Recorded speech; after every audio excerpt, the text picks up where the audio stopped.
After this one, there will be nothing but embarrassment for the LEC if Unicorns of Love can come out on top. A momentous matchup, and Ender, this is the pick ban that will decide it all. It absolutely is. Now coming in, Splice have chosen to return to the blue side, and what this means for the Unicorns of Love is actually they're going back to the original strategy. I think we might see the Pantheon left open, because otherwise they would have to ban Pantheon. They'd have to ban Kiana. Do they ban the Zaya? There's Pantheon. So many power picks. Splice can't play it. Splice can't play the Pantheon, Dracos. The Kiana's still up. Do they ban the Kiana? It's either that or the Kennen. And if you're wondering why we're so intense in drafts, most of the games have been pretty readable from the draft phase, pretty predictable in how they would play out. And if Unicorns of Love come out of this with an advantage, if they come out with another super favored topside matchup, things may just go in their favor. Unicorns, they thought they were going to trade the Kiana for Pantheon. They absolutely had to think that was going to be the play. They have limited Visit Chachi's champion pool one more time. That worked wonders, forced them onto the Shen, and helped them get the win in Game 4. But Kiana also helped them get that win, and now that could very easily go into the hands of Xerxes, and he could take that for another win. And the Lee Sin, the hover over here. Some early game power, hopefully to match that of Kiana if this does go into the hands of Xerxes. But instead, it will be the Renekton. Boss pulled so far ahead in the previous matchup, was able to contribute so much more than the Shen in the mid to late game. And this is where we wonder, can Visit Chachi steer away from the Shen, show the Nico such a strong counter pick into that Renekton, or perhaps the Rumble I mentioned in the last series. If you're going to have a Kiana in the jungle, you know, could still flex around, but you definitely need to have some magic damage to bolster around that. I'd love to see him visit either of those two champions and draft it early, otherwise face more bans being thrown his way. The Syndra's still up. It is. Syndra, the other champion that's been taken away so many times because it is a flex. It is Inax or Nomans who can take that champion. It disrupts so much of the draft. But with the Zaya now locked in, a lot of that power is gone. I just wonder if Kabi can play the mages in the bottom lane. You know, we did see him play mages in the playoffs in the spring split, but never the Syndra. Syndra plus Thresh, a very strong bottom lane. Syndra Nautilus could do similar things. Here we go. On command, there it is. When push comes to shove, there is nothing left. Now, the real question, though, is can they flex it? Can this go into the bottom lane, or is this a humanoid exclusive pick? I guarantee you they did not want to pick it to groups. They did not think that they would be pushed this far. But now it goes. Everyone has been practicing this Syndra in solo queue. But once again, the Morgana looks like it can go over to the hands of Unicorns of Love. The Black Shield has disrupted so much. Black Shield to try and answer a potential Syndra in the bottom lane. I think it obviously does well against the Nautilus, can absorb the initial hook and make it so he can't lock down the potential Zaya, but also against Syndra. One of the reasons why she's so good into something like this Zaya is just one scat of the week can instantly force Zaya to pop her Featherstorm. Now you can hold on to that if you have Morgana alongside it. Still remains to be seen where that pick does go, but now the Unicorns can decide to limit the top lane pool if they want. Now, in the last game, that wasn't actually the strategy for them. They went for double mid lane bans, LeBlanc plus a Kali, two of the blind pick options that Humanoid has enjoyed throughout the play-in so far, and this to me says that they think this could be going to the bottom lane. They still want to remove any potential blind pick options for Humanoid. They're banning the Akali themselves on the side of Splice. A bit surprised to see it. We'll see what the final option is. Here's from Unicorns of Love, the last ban that they're going to get. The other thing is Ananasik needs a jungler. Now, of course, he got a pretty free early game on that Karthus against the Nocturne. I don't think it would be the same against a Kiana. Kiana, a lot more damage, the gap closed to try and fight you in the early game with strong lanes around it. They're going to push Visit Chachi even deeper into his pool. They don't even want to see the Shen. It's got to be the Rumble. It has to be the Rumble here. I think Rumble plus Nautilus, Rumble plus Kiana, very strong synergy. I would love to see. But also a bit of a call out there. Obviously, Wind Wall can be very disruptive to a lot of what these champions want to get done. Syndra especially, with that unleashed power, block all of those orbs coming their way. Now, Unicorns probably looking for a jungle pick for Ananasik. Went for the Renekton earlier. Renekton plus Black Shield. Or sorry, Skarner plus Black Shield. Could always be strong, but it's going to be a return to the Karthus for him. Again, I don't think this is as free of a pick against a potential Kiana jungle or whatever Xerxes chooses to take in this game. So we have to watch how Xerxes can work with his lanes. But always Karthus is going to be the fastest clearing jungler in the game. You have to do something against him or he will outlevel you and outdamage you and outscale you and turn into that late game monster that we saw Ananasik be in Game 4. Final picks coming through. Syndra looks like it will be committed to the mid lane. Kiana as well to the jungle. The final pick will go into the hands of Visit Chachi. This is such a telling moment here for Chachi. You know he loves to go for some pocket picks. The Cho'Gath that lost game 1 will return for him in the top lane. It's a frontline champion that can try to absorb damage, can try to buy space for Kabe, but I can't help but feel like there were better options for them in this game. I still stand by the fact that Rumble would be an excellent answer for him. But there is magic damage to be had in both mid lane and bottom lane with that Kai'Sa. The Orianna. Once again, the double magic damage threat for this team. No longer coming from the bot lane. No man's on the Orianna. Syndra Ori, not a matchup I thought we'd see in the game 5, but a classic to be certain. Such a strange comp. Unicorns Love do not have a lot of team fight engage. It pretty much relies on landing bindings or using the Wall of Pain or a rogue Shockwave to find multiple members, while Splyce have so many more active tools to attack the Unicorns of Love. Strong frontline, strong backline DPS as well. I think as far as well-rounded team compositions go, Splyce definitely load into this game with an advantage, but I feel like certain elements of the Unicorns of Love, you feel like the time is ticking against Splyce, where there's a Karthus in a jungle that's going to outscale and do so much damage. It's going to be really hard for them to pin down Inax's Xayah in these games as well. Splyce don't have the same dive tools that they had in game 4. So if they come up with a lead, I think they have a lot of good options. If they don't come out of the early game with an advantage, it's going to be much more difficult for them to press their will on UOL. Early game. Inevitably the story for both of these teams. And it is a brief pause, a quiet moment before we get into game. But it is game 5. It is Silver Scrapes. It is the final moments for one of these teams. It won't be quiet for long, Dracos. I've heard the crowd all day chanting for Splyce, cheering on the Unicorns of Love. When it comes down to the final moments, game 5, when one team will go home, the other moves on to groups. You will hear them. Whether you are a UOL fan or a Splyce fan, your team needs you now. Berlin, let me hear you!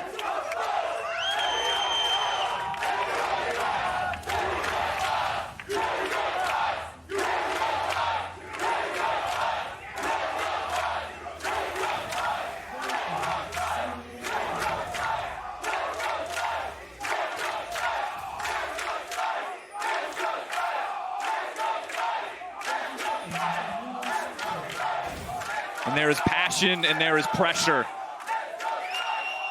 in the LEC studio tonight, host of the World's Play-ins.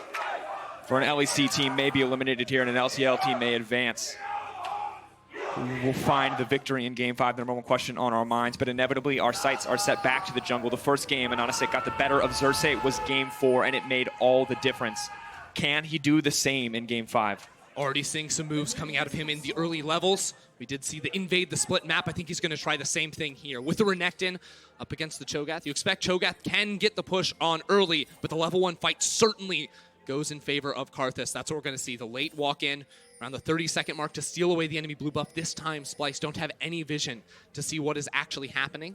Very likely Unicorns drop a ward of their own on their own blue buff to make sure there can't be a response. There's Chachi walking around the corner. He now knows. D-level stun. No, not going to go for anything else. Just a bit of poke before the lane phase starts. They can split the map. They can isolate this Cho'Gath on the top side. But we just have to keep our eyes on this Qiyana. This pick has looked so incredibly powerful across all of play-ins since release, really. And now Xerxes just running into the enemy jungle, ready to continue his clear. The red buff will keep him healthy. So he will be seen this entire time. Now, Unicorn's bot lane, even though you have the range of Morgana, you have, in theory, the stronger pushing bottom lane, will allow the wave to crash into them because they know Anasik is topside. They can then walk into their own jungle and try to delay, but that's why we have more Scared walking up himself to make sure that Xerxes is free to clear this. He has the smite. Trying to at least mitigate some of the early game impact. But he can't get anything else. See, Xerxes lost his entire topside jungle, was only able to respond with the blue. This is what we talk about, the weakness of Qiyana in those early levels until she can get that first reset off her under her belt, and then she does a whole lot more damage when it comes to looking for these early ganks, when it comes to looking for 2v2s around mid lane, because I think that's where Splyce have so much power, especially around that level 6 mark. No man's rocking the TP, not a combat summoner spell, so it certainly goes your way. Rocking the TP as well as the phase rush. Up against Humanoid's Electrocute. You can tell the goals for both of them. One wants to scale, one wants to be safe in this mid lane, the other wants to kill. Boss continuing to threaten here in Vizichachi. Quick proc of the Conqueror. Scout of the Week not quite connecting the way he wants it to. Will still force the flash out from No Man's, respecting the all-in potential of the Qiyana. Boss. Wow. Very close lane, but Boss just continues to press in. This is Chachi actually going all the way back to base. Started with a Doran's Ring as opposed to the Corrupting Potion, so those all-in fights not going his way. We'll have to use this teleport to get back into lane, maybe thinking a dive was connects. possible. Threads it through the minions. Edward now in trouble. The Black Shield stops any follow-up. Others do come back, but massive trade in the favor of the Splice bot lane. So this is actually a huge loss for Chachi up on the top side of the map, because you saw with all of the information we had, it was definitely possible for him to stay underneath that tower, but because he knew the map was split and Xerxes had to play for the bottom side of the map, he was chunked after that play, thought a dive could come in. We saw last game how powerful Karthus is in any kind of dive situation, so he's going to be out of a teleport, whereas Boss can walk back to lane with the Doran's Blade on top of the shield, and with that lead, now Unicorns can maybe look to make plays around the map. You know, find that teleport into the bottom lane if you get a deep ward. That gives you room now to have the numbers advantage and punish Chachi and punish Splice for the weaker early level 1 play, for having the map split against them and losing that spell. And the biggest concern if you're Splice fans that you've seen what this Qiyana can do in the first few levels when Xerxes gets rolling.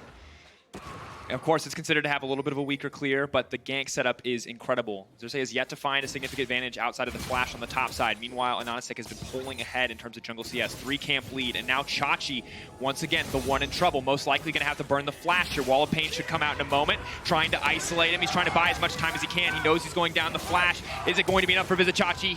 Can he make it out? The Skittles connect to the flash forward. The first blood to the Karthus, and already another engage on the bottom side. Unicorns of Love pulling ahead. Norscairn, does he want to look for it? Ooh, flash for flash there. Good trade, support for carry. At the same time, beautiful gank in the top lane. Now Xerxes looking mid. Wants to get in, hit confirms it. No man's in trouble. Has to run for the hills. Is he going to be able to sidestep? He walks back in. Oh. He dodges. No man's. Not enough. Humanoid lands the scatter of the week. They will find a kill back in return. This entire series has been a war of the junglers, Dracos, and we're seeing it one more time in Anasik with a perfectly timed gank up on the top side. Wave pushing away from Chachi. He was horribly exposed. Xerxes 2 visits into mid lane, 1 to get the flash, 1 to get the kill. Even when he is denied in the early game, Xerxes finds opportunity to make the plays happen. You see all the control wards on the top side of the river near that middle lane. It just tells you No Man's needs attention to try and clear that away and get himself some safety in this lane, because you look at this return to base, No Man's has TP. In theory, you're supposed to have a lead. You're supposed to have a goal, a better reset. Instead, it's a lost chapter, just a fairy charm and some boots. On the other side, as we get one more look at this gank, is Chachi, as we said, lane horribly frozen against him, and he doesn't have a jungler there to help him push it out. And the most you can really hope for is trade flash for flash in that exchange, and he does manage to do so, forcing Boss to flash after him, waits for the slow on the wall to fall away. But here, this is the gank we were waiting for the Qiyana. Just about impossible to dodge that snare when she uses the Audacity as well. And No Man's admittedly fancy feet, but Syndra eventually going to find it. Yeah, and what these plays ultimately come down to is really good wave management from Humanoid in the mid lane to freeze it on his side and to call for Xerxes to come through, as well as Boss calling, hey, this lane is pushing away from Chachi. He might step up and try to hit these next couple of minions. Nanasik can easily run on in. Now he's ticked over to level 6 as well, so any sort of 2v2 fight where he is not present is going to immediately swing in the favor of Unicorns. And interesting, too, you can see Kaveh once again getting the better of Inax on the bottom side when the Heimerdinger is not present. No Man's needs to back off as Norscairn is here as well. I think trying to predict on that one pulls him back in, knowing he can win the trade. Phase Rush will be blocked so he can walk away, but now they know the support is missing from the bottom side. Unicorns of Love maybe can get a little bit of pressure back here as Anonasek, for what feels like the first time in the game, shows his face on the bottom side Just of the map. look at the river. There are 5 Splice control wards all the way across. That's insane. Here, obviously Nanasik with a big lead already in this game, but doesn't have the same level of support from his lanes to be able to put down that vision, and Nanasik also maybe just a little bit scared to walk into river by himself. Qiyana a whole lot more mobile, safer on her own. Try and put down that vision. Same thing when you consider Norscairn versus Edward. Norscairn, big beefy guy. He can walk in, he can put down the vision. Same cannot be said for that Morgana. Yeah, and checking it across the map, I mean, Karthus has a significant farm advantage, with the rest of the map actually going very much in the favor of Splice. You can see on the bottom side a 10 CS lead. The top lane that was supposed to be so strong, where Visit Chachi was supposed to be forced back onto a weak pick, is actually farming quite comfortably as the Renekton. The passive from Cho'Gath making this lane a lot healthier. However, they do give up the Ocean Drake, a big advantage to the side of UOL as they move later in the game. Can't help them get away from some of these plays, but Xerxes and Norscairn still fishing. And X has to be careful. He can't really stand next to that wall against the likes of a Qiyana. Remember, there's still a TP advantage for Boss on the top side of the map too, so Splice is Duo definitely need to play a little bit safer. Let the lane just come on in towards them. They've been dominating in this 2v2 so far. That's safe to say in terms of CS and pushing up that lane to be able to knock down a tower plate for themselves. So some time on the defensive, not going to be too much of a cost for them. Sort of looking forward into this game, though, it's a hard one to call in terms of scaling because you consider there's a lot of threat when it comes to the later stages of the game on both sides. You know, Xayah versus the Kai'Sa both pump out a whole lot of damage. Humanoid, a lot of single target damage on that Syndra. AoE favoring the side of No Man's. Both junglers scaling pretty well when it comes to the amount of damage they can output, but I think that the safety and the reliable damage does side with the Unicorns of Love when you consider that they have the Black Shield to keep themselves safe, multiple defensive tools as well with the Xayah ultimate, and then the AoE options too are going to be pretty crucial for them. Oh, that was good. Pulls it back though. Blast Cone's there. Humanoid going to try to take it one out to safety. Instead, steps forward, just ults Anonasik. Knocks it back. Xerxes there as well. Can just ult into the wall. Anonasik now running for his life. Boss is there to back him up. A crazy exchange in the jungle. Ulti now coming out. I don't think anyone's low enough. Same thing happened last game though. Oh! Humanoid! Forced to heal away. Good sidestep. Getting the flash from No Man's as well. That's really ideal for the side of Splice. This is a major swing for Unicorns because Norscarin left bottom lane and now Inax is cashing in on these plates on the bottom side of the map trying to even up the gold. Norscarin maybe looking for the wraparound here, but not quite going to be able to find it as Boss goes all in. He goes down to visit Chachi. I don't think this is...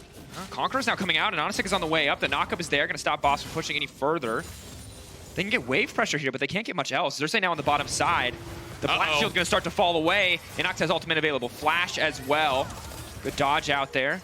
Can't pull the feathers back onto Norscarin, but Norscarin won't overstay his welcome, and it's fights everywhere. Visitachi going for it. He does manage to get him the Skittle. Not going to connect the flash in. Visitachi gets out. Heroic moment for the Splice top lane. Unreal. One more time. Visitachi pulling off the 1vx plays right there's bot lane. Going in. Kave needs to get out, but meanwhile there's a Kiana on the backside. Inax has to be careful. Finds the snare. Finds the lockup. Now the lockup is there. He manages to use the stopwatch. Buys a bit more. Kave trying to finish it off, but the flash out will take him to safety. Well played.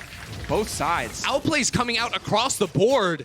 Inax, with all the invulnerabilities right there, is able to survive, will eventually be denied all of the minions going in towards that bottom lane tower. So you feel like Splice are going to be the team that wins out when all is said and done here with Kabi picking up so low money. This game is so incredibly tense because I felt like all our other games were fairly decided in the early game. Even though the gold lead in a lot of them wasn't much more than about 1,500. Oh! Kabe. He's fast enough. But the thing is, in this game, it felt like both junglers have sort of gone blow for blow, and we've seen multiple outplays coming through from these lanes. This is the first game where it does not feel clear-cut inside of the early game, as we see this attempt one more time. Norscarin just walking straight into the binding, into the all-in, and then without the minions. Actually, because Unicorns of Love, they walk forward, the minions pull their aggro away from the tower, so it means that... Oh, actually, those are their minions. That's all right. Fine. It worked out. I thought it was next level, but it wasn't. They still got the outplay. Absolutely did. Just going back to that point you made earlier, I actually want to hold that thought because No Man's looks like he might just walk in face first into a gank. Big damage comes from the Cinder. That's the stun. Xerxes goes in, tries to ult, but just sombreros himself, and Anonasik is just left watching. It doesn't stop. Flashes out right there. Humanoid with the good Cinder mechanics popping the ultimate first to put so many orbs on the ground to make the Scout of the Week almost unmissable onto a flashless No Man's. He went for the early Merc Treads, but it's not enough to keep him alive in this lane. You can see mid lane absolutely blowing up. Humanoid already with the completed Luden's Echo, and just constant pressure in this lane. This is going to be the worry for Unicorns, even though they have the gold lead. Because mid lane has been broken open, Splice should be able to have the first reactions toward any of these side lane plays in the future. And Xerxes just continues to hover around the bottom side. No ulti available. But Humanoid's on the way down too. Edward and Inax need to get out of there. They're going to give up the Rift Herald for this one. If they die, it'll be a fine trade, but they cannot afford to go down here. Here we go. Oh, Norscarin now going to be in trouble. Looks like they're going to grab at least one. That's one kill. Inax now going to get locked out. Edward should be taken down next. The flash out to safety. Don't think it's going to be enough, but he manages to lock down Kabe into the tower. Xerxes, though, the hero to tank it for him. How much are they going to be able to trade for this, though? Because the Nanastic goes ahead and picks up the Rift Herald. They're going to drop that immediately at the top lane to secure first tower. There's no way Splice, with just 2 members down bot side, can out-push. Oh, it's the questionable TP comes TP. in. It's Inax. He has no flash. He has no ult. He's dead. What are you doing? Caught out. Where's my boy Sam Kobe Hartman Kensler to tell me about that TP? It sucked. He'll do. Unfortunate in the game 5 to be certain. The good news is they'll break the top lane tower. Unicorns will hold on to a small but notable gold lead. The Splice will match up the Cloud Drakes for scaling. And honestly, just such a close game. Vizichachi doing his best to clear this one out. Stunned up and honestly get some good damage down. The Cho'Gath very much in trouble. Conqueror coming through. Vizichachi is still alive! Vizichachi! Trying to What? Okay, ulti? He has no mana! Ananasik has no mana! He needs to go into the jungle to get mana. He can't do it, there's no time.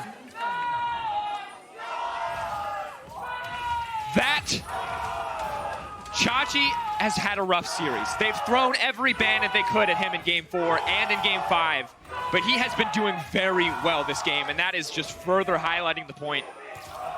He dodged every Skittle.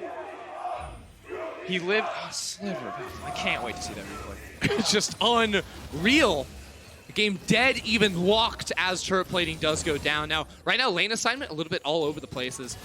Humanoid is actually the one pushing up in topside. He does have the vision to cover himself, but no tower will always mean that he is exposed. This is the replay. Vizichachi trying to hit the eye. Doesn't realize the Nanasik's right there, so he takes so much damage right off the bat. Then where's the jukes? He feasts the Herald. Juke 1. He's just autoing. And Nanasik has no mana at this point. He's not even juking all the skills. He's juked 1, and then Nanasik just realized he can't auto-attack him to death. Boss tanked 2 more tower shots. He absolutely could have hit that, but No Man's now has to run for the hills. Edward is luckily there to cover him. 11 turret plates to UOL. You see the difference there in the game, but the gold is still dead even. That's the CS discrepancy in the individual lanes. Almost 40 for Kabe in his favor. So projecting into the next 5 to 10 minutes, it feels like Splice always have the better tools to play on the offense. That means walking into the enemy jungle, getting pushed through mid, primarily because of their strength in the 2v2 and the mid lane matchup, as well as the ability to face check very easily with things like Norscaren's Nautilus. They can always walk into the enemy jungle while feeling relatively confident with themselves. That's why we see them taking this top lane tower virtually uncontested. Boss just trying to really run down and see if he can catch out Humanoid. But Unicorns Love, they're going to be hard-pressed to find pressure, because while I do think, especially in siege scenarios and when they're controlling areas around objectives, they're super powerful with all their poke and 4 ranged threats trying to pump out damage. Splice, moving together as a unit, threatening the 5v5, is always going to be the stronger team able to force their way into enemy territory. And you really just cannot afford to split up against this Splice lineup. A lot of threats that can just leap onto you in an instant. Vizichachi like now running down Inax. Inax needs to make his way out of this one, has to dodge as much damage as possible. The rest of the team is here. He's forcing the ult out. Kiana on the way in as well. UOL are just going to walk away here. I mean, all that for a Righteous Glory is a pretty good deal. They do give up the Kiana ult too. That's going to be a big cooldown, but again, without Inax having his ultimate, he must go into the mid lane. You can't side lane on Xayah without that R button. So it'll be him and No Man's contesting over CS. And this is why I think the lane assignment is going really in favor of Splice, because Humanoid, even though it seems a little bit greedy, he's in the side lane.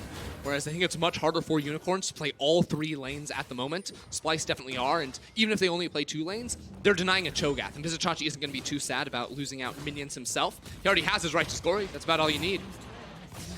Oh, surprise Karthus.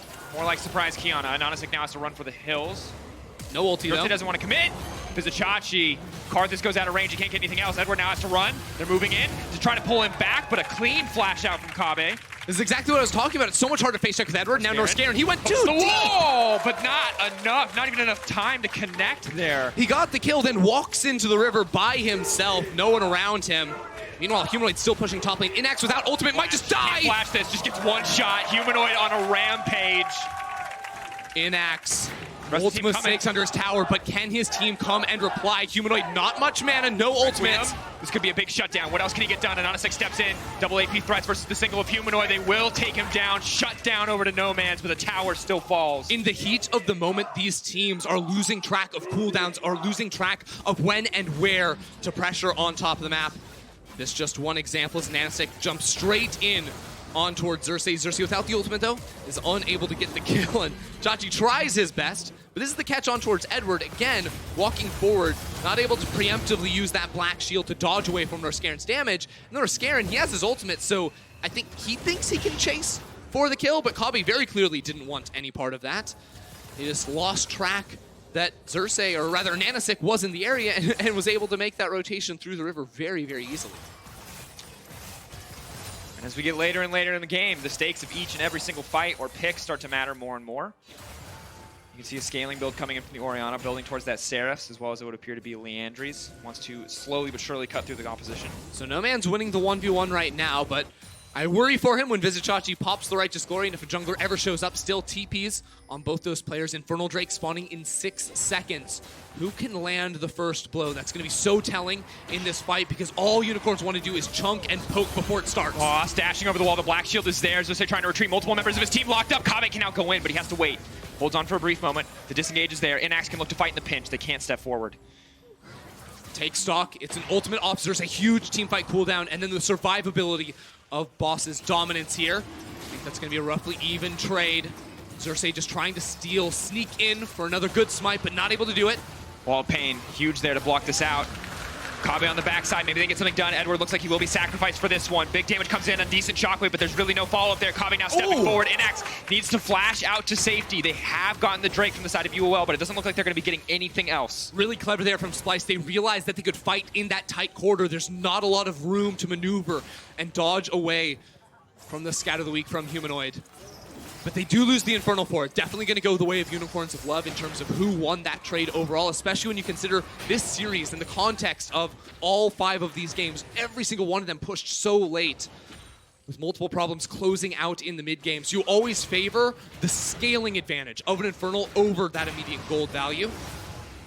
Just one more time in this play. Vizicsacsi tries to find Edward. The Black Shield is burnt initially. Norscairn just barely missing.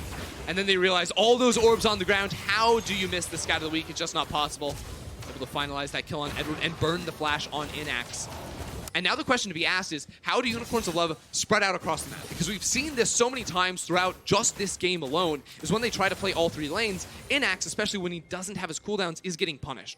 Or, you know, No Man's can't really go top lane by himself, because, of course, Splyce could bring a jungler and just run him down with that Righteous Glory. So they have to be very mindful what they're doing and where they're placing their members on this map. And I think the better strategy almost always is going to be to try to group up and put down vision first so you can track the opponent junglers. Then you can go farm freely in side lanes.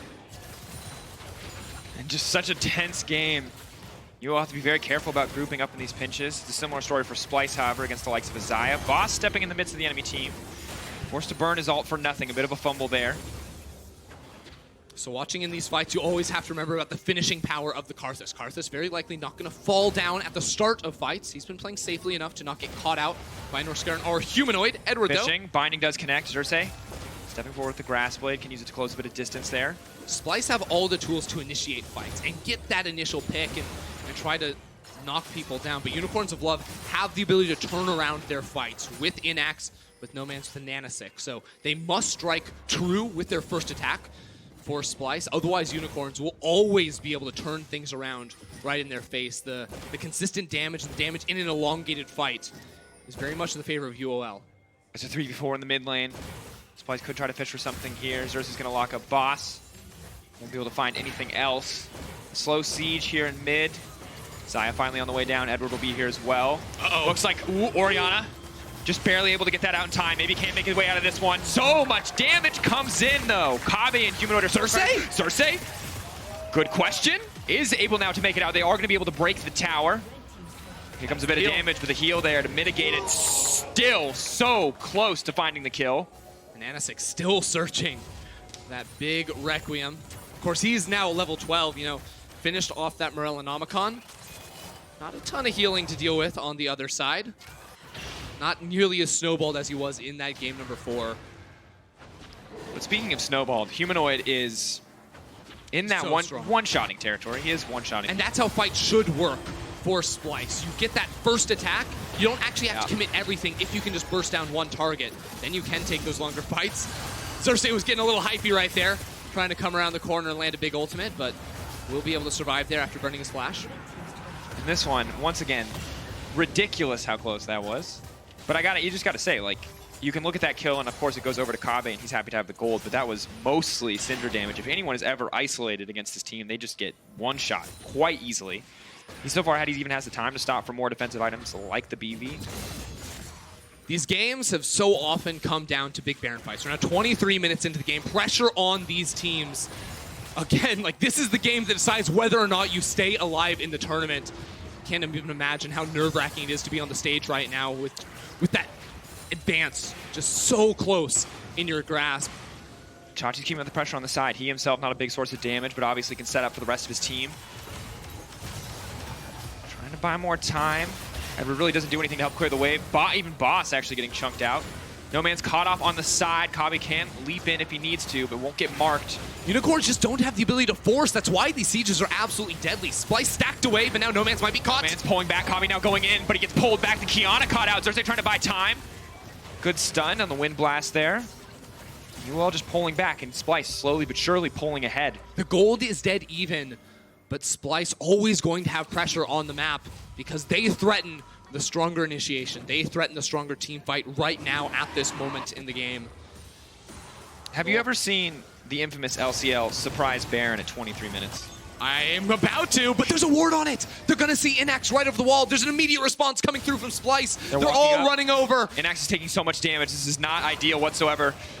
The rest of them are on the way. There's no Nocturnal to ferry them safely into the pit, but 8K dropping. They can't do it fast enough, Dracos. Spotted out. This is it. They bet it all in this single moment. 4K, it's getting Edward. lower. Edward trying to buy it. Can they get into the pit? They managed to take it. UOL, can they survive? How many members can get out? 3 members escape with the Baron.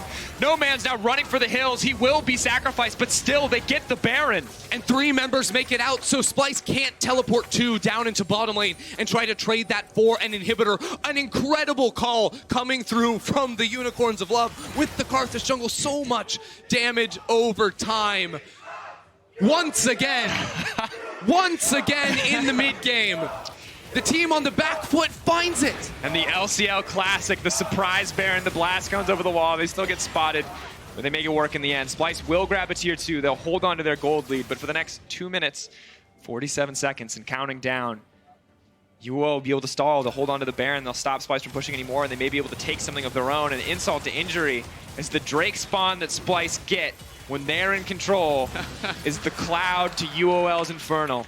It's just so important for Unicorns to pick up this Baron. See this play one more time. Well, eventually it will be Splyce to win this fight, or at least might again from an Anasik, but he does land it. Unicorns had the brilliant call to make that one happen. So clutch from them, knowing the Drake was spawning and that Splyce were resetting and scrambling to pick that one up. And now with this Baron for 2 minutes, the reason why this is so key is not just the standard, oh, you know, you extend the game, but you try to get yourself past some of the item spikes of Splyce. You know, Rabadons and Runons just finished on the 2 primary carries, 3 items, whereas Unicorns are still scrambling to put those pieces together. So just by having this Baron and trying to stall out for that next spike to try and match your opponents, will try to put them on even footing for that next fight. It's just very difficult to survive those spikes, Ender. The Rabadon's death cap coming in is the one I think you have to be the most scared of, because Scatter Leak is already essentially a death sentence.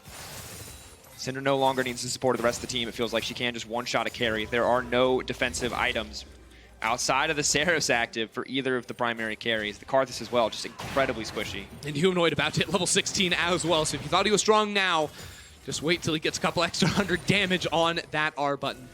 Going to be absolutely massive, and that's the struggle for Unicorns. No true front line to step forward and absorb the pressure of a Syndra. Some defensive tools, but once those are down, things become very, very hairy for them. They can't start off fights on their own. They need to rely on Splyce overcommitting into them, and that's why making sure they can't have the Baron to siege, where Splyce would never have to force a fight on you, is so crucial. And here we are, once again, Splyce in control of the game. Their lead not as commanding as it has been in the past, but they're in a position where all they need to do with this advantage, turn it into a major objective, and close the game. But this is not as big of a lead as we've seen Splyce have in this series and end up losing. Everyone remembers that game 1. Unicorns fans will be saying, why can't it happen in game 5? Why can't it happen one more time? We got that early Baron. We stalled out the game. But Splyce still with so many powerful tools of their own. How many times in League of Legends history has a single shockwave decided a series? Single pick, single moment. One of them's going to happen in this game. May have already happened if you're a Splyce fan. They may have already found the lead that they need to close. We're going to have to see what can Unicorns of Love do. They've spotted. They push forward to threaten Visit Chachi. Someone's going to have to grab that CS. Looks like they will give it to Boss. I love that you call out the Shockwave because there's no setup for him. Maybe a Wall of Pain can try to help you stop people from escaping, but it's so hard. No Man's has to be so on point with that ability because it carries so much of the team fight weight for the Unicorns. You think of their available CC on-demand tools. It's not really there. You have Feathers, but you need to set them up. You have Edward, but that route isn't guaranteed right off the bat. You have to wait for it. It's really just No Man's with the ability to instantly turn a fight. And the good news for UOL is that they have the freedom of Oriana's Ball to check some of these bushes, as well as the Wall of Pain. You can see Humanoid doing the same thing with the Dark Sphere. So both sides very wary of the potential pick, of the potential Death Brush. And similar to what we saw from UOL earlier in the series, as they fall behind and lose all the towers outside of the base, switching over to a lot more blue trinkets. And I think this is a very smart adaptation for them. They have 3. I believe in game 1 it was. They picked up 4 for themselves to make sure they could scout that Baron. Will be very important for them in 1:45 seconds when that does spawn. And you can see how they're covering their side laners too. When No Man's goes in the bottom lane to step up in CS, that is very forward of him. I think maybe more forward than he needs to be, but Edward was right behind him to offer a black shield. So they're just trying to funnel more and more resources into these carries. We saw No Man's in game number 1 on the Kayle, on that incredible late game scaling carry, show up when it mattered, flash forward in those team fights. Oh, the execution is just so much harder, though. It's so much harder. It's actually without like an Alistar or any of the dream setups. You've mentioned it already. It's just... Yeah, because Kayle, you just right-click, Yeah, you just right-click. Like, You're and like, you know you have that consistent damage. I right-click you. With Orianna, it is one ability, and if you whiff that, it's over. If you nail it, you may maybe just win the game. Maybe you just go on to groups. It's an iconic League of Legends moment. It's the moment where you knock the LEC 3rd seed out and you move LCL up in the group. It's only happened one time before, 2017, HKA. But we've been in Game 5 situations before. Players on this stage, Edward in Game 5 last year on Gambit versus Cloud9, felt the taste of defeat in that final moment. And of course, the game not in his favor right now, but you better believe he does not want to taste that defeat again. Ooh, Ender, the later and later we get, the more the stakes raise. It's hard. Because you know that they're taking time, they're farming. The might not happen for another 5 minutes. It could also happen in the next 30 seconds, and you just don't know. But here's the thing. No Man's has now finished his Rabadon's death cap, and Wakabe is still separated by an entire item over Inax. That death cap could be so pivotal. Ananasik too, closing in on that item. Looking with the bindings. Black shield. Oh. Edward is going to walk away. Xerxes can come over the wall here, has the water blade, the flash into, looking to kick the fight off. Boss, the main focus at first, not the targets that they're looking for. They're fishing, they find the Orianna. No Man's going to be able to survive, but just barely flashes out. Ulti coming in now. No Man's still, of course, still with the shockwave available. Keep your eyes on it. It's just one. That's not enough. Still, Unicorns do survive. But look at this. Boss is chunked. He has the TP to get back into the fight. Ananasik, hardly any mana left on this Karthus. It's the problem with these extended fights. They don't have an Ocean Drake. He doesn't have a blue buff to keep topped off. So the rest of Splice are going to walk back while Humanoid and Norscaron zone away the Unicorns, make it so there's no possible chance that Ananasik can try to steal. Here comes the TP. The Requiem up and available. Edward just getting chunked out. Humanoid he'll find him, but Humanoid may just go down. The heal takes him out to safety. The Baron has dropped in the favor of Splice, and Unicorns of Love will get nothing back. Unicorns can't sneak a second one away from Splice. Splice, no, could be coming. They're ready for it this time around. 3 minutes. 3 minutes they have to try and break open the base. We've seen Unicorns, they don't have the tools to try and fight back, to try to initiate against Splice. And now Splice have the Baron. Splice do not have to force a team fight. All they have to do is walk those minions into the tower, let Kabe and Humanoid hit those structures, knock them down, get a Mountain Drake to make it even easier. And here we go. Can they hold? We said they have no setup for the fight, but now Splice has to come for them. Unicorns of Love, backs against the wall. Double death caps, now finished. You're playing off a single binding, a single shockwave from the Unicorns of Love. If you can find a pick and slow this game down, delay the Baron, that's what you need. If you can't, you're looking at losing 1, maybe 2 inhibitors in the next couple of minutes. Whatever you do, you cannot get picked inside your jungle, outside of your base. You must hold on. Most you can hope for, take one member out, buy a bit more time. Edward really has to be careful here. No Man's doing what he can to clear the mid wave. Baron buff stopping. Without No Man's there, they can't threaten anything, so Kabe can step forward and hit the tower. Now they run up, but they can't do much. Still fishing for Humanoid. Ulti goes out, tries to get the follow-up stun. Humanoid now in trouble. Humanoid! Going forward. Humanoid is not going to... Zonia. No. Here it comes. That's going to be it! The shutdown! So crucial from No Man's right there. Now they're looking for the fight. Edward wants to kick this one off. The binding lands. Kabe, all eyes on the 80 carry. The last source of damage. Cersei fishing for the flank. No Man's so low on the backside. No Man's should be set to fall. The dash forward, the flash in. He takes out one. He tries to push him back, but he misses. He misses the ult. Kabe now unstoppable. UOL will live to fight another day. Xerxes looks for the assassination instead of the massive AoE on the side of Unicorns. Unicorns are fighting back just barely. No Man's with the outplay in the mid lane to get that kill onto Humanoid. We take a look one more time. He's at a level disadvantage, but he does find Humanoid with the Shockwave. Sometimes all it takes is that Shockwave onto one member, I suppose. Black Shield to make sure he can't get stunned through, and even with the Zonias, you can see Orianna chucks out her ball and backs away. Syndra cannot do the same. Just could have been a disaster, but manages to make it work. And here in the fight, Xerxes is the guy you got to watch. As great as Kabe looks on the front line, the ulti just whiffs. Difference is Kabe can't get auto attacks down. Unicorns love chasing on forward. When we say in these long fights, but you can get through some of the priority members of Splice. That's where Unicorns come online, where their damage seems to never end, with a Karthus and Isaiah pumping it out from range. You got the Orianna as well. Offers a more supportive take too, in the right situations. The death cap completed, Christy. Level 16 coming through. Well, I mean, we're full late game. We absolutely are. I mean, and we should have expected nothing less, in all honesty. 20 seconds left on the Baron. That's not going to amount to much of anything. But we have Elder Dragon spawning. We have Baron spawning one more time. Unicorns and Splice just going to be licking their wounds until that one comes up. Of course, that bot lane inhibitor has been left exposed, but no real split push threat on the side of Splice means we won't be seeing them rush for that objective anytime soon. And the Baron, of course, falls away. It will be a few minutes until we see it again. And now Void Staff is coming as well for the Orianna. And you can see Humanoid, he was so strong earlier on, but he has to buy more and more defensive items at this point. Luckily for him, really not much MR on the opposite side. No Man's knows his chances at winning this game are not about surviving. It's about finding a single clutch Shockwave. And the goal difference, very close throughout the entirety of the game. And you would think that as Splice start to ramp up, as they hit that 5K mark, that they'd be confidently in the lead. But once again, if there's anything we've learned in the series, is the game's really not over until you kill the Nexus. Yeah, and it's down to just about 4,000 at this point. The scaling threats from Unicorns continue to get stronger. You think the three-man core of Karthus, Orianna, Xayah going to be much stronger than Xerxes. Xerxes really going to be struggling to get into fights on the Qiyana. That's what you find so often in these late game scenarios. Sure, one ultimate can be the deal breaker there, but it becomes much more difficult on a relatively short range champion to close the gap on a Xayah, on an Orianna. And now we wait. Elder Drake spawning at the same time as Baron roughly. Splice with full control on bot side jungle. That's what they're going to look for first. Can probably send back Kabe to solo that out while the rest of the team looks to zone and make sure that Unicorns can't start up the Baron by themselves. And Unicorns, how do you walk into the jungle? It doesn't feel like you really can. You have to wait until you know they're on the objective. That's why they have all the blue orbs to try and spot out and get that information. Xerxes looking for that opportunity, hoping that he catches someone out, but the team not ready to follow up. Kabe now full build as well. Finished off the Maul Mortius against all the AP threat on the side of Unicorns. Going to be so valuable here. Making the Void Staff even more important for No Man's. Level 16 achieved for both of our junglers. Much more damage on both those ultimates. Maybe an Anasik can find that R that he's been looking for all game long.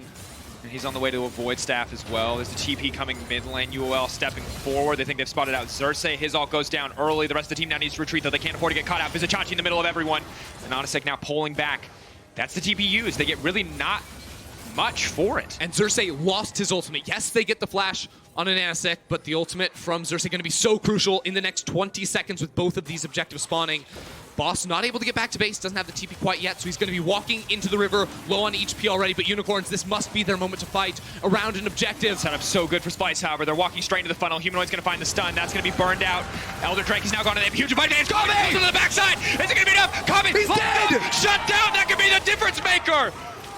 Still, an Anasik alive. The ultimate coming out now. How many members are going to drop? Xerxes needs to turn this one around. Humanoid goes golden at the perfect time. Now needs to escape. No Man's so incredibly low. Eyes in the dark sphere. Where's it going to go? The shutdown comes through, and that's it. Splice have won the fight. Can they end the game? Perfect play from Xerxes over the wall to close the gap and get the kills. The death timers are simply too long, Dracos. 37 minutes into the game in Game 5 after Silver Scrapes. Splice are pushing uncontested into the Unicorn Nexus. And with their backs against the wall, against former friends in Sheepy, when push comes to shove in the moments that matter most, here in the 2019 play-in, Splice show up. Splice eliminate the Unicorns of Love and the LCL, and they move on to the main stage.